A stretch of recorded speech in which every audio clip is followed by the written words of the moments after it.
Good morning, everyone. I'm just going to pop on today and show you some really amazing recipes I have learned to convert into my Thermomix from the Yes You Can gluten-free brand. So I'm just going to make a loaf of bread first. So these recipes you can just find on their website. They are amazing. I buy these massive, big bulk bag. So we all know when you're a celiac how expensive it is to buy gluten-free. So I highly recommend this brand. I've not had any trouble cooking with this at all. So, and they have so many other things too. But I do need to warn you that if you're dairy-free too, some of their products have milk in it. So just be careful when ordering the pizza dough and some of their other bread actual pre-made bread mixes. They already have milk powder in them, so hence why I am making my loaf from scratch. So at the start of it, it's just telling me to combine my warm water, which I have already measured and got ready, my warm water and my sugar. I've got my sugar, which is literally just 1 teaspoon. Add 7 grams of yeast. So I just use this active yeast that you just keep in the fridge. Really handy because I use a lot of yeast. So to fasten up this stage, I am just going to go into my manual mode. Pop it on for a minute 30 until it pretty much reaches 37 degrees.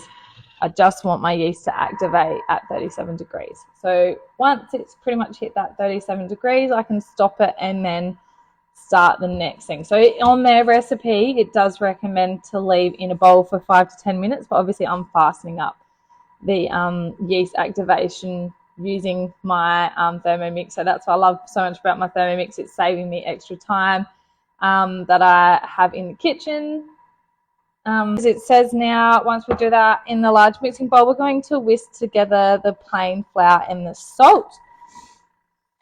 So I just need 1.5 teaspoons of salt. Add in our eggs and my oil that I've already added into the eggs. So I'm just going to turn it on to combined. So you just only need to combine it a little bit, and now we're going to dough it for, I'm going to do 2 minutes, and I'm just going to keep an eye on it through the top. So what we're going to do is, I've got my bowl ready. We're going to pop the bread mixture in here to rise for about 1.5 hours. It takes about 1.5 hours to rise. Once it's risen, then I'm going to put it in my amazing bread tin. If you do not have these are from the mix shop. These are amazing. So that's why I love the Thermomix for, is that it's kneading it for me. I'm not getting my hands dirty because it's just something about gluten-free stuff. It is very, very sticky. So I am going to, look how nice this is. So you can see just like, it's just really sticky. So you don't want to be using your fingers here. So I have grease into my bowl. Like I've just sprayed a little bit of oil on there because. So I've let my dough rise for 1.5 hours, and I'm just smoothing it out, ready to put into my tin to let it rise for another 35 minutes before I pop it in the oven at 190 degrees for 20 to 25 minutes until golden. I'm going to give this bread loaf recipe a good 10 out of 10. It was so easy to make, plus it cut amazingly and it didn't crumble, and the bread was actually able to fold, which I'm so shocked about, and it has stored really well. So give this a go if you are a celiac. I highly recommend, and support Yes You Can.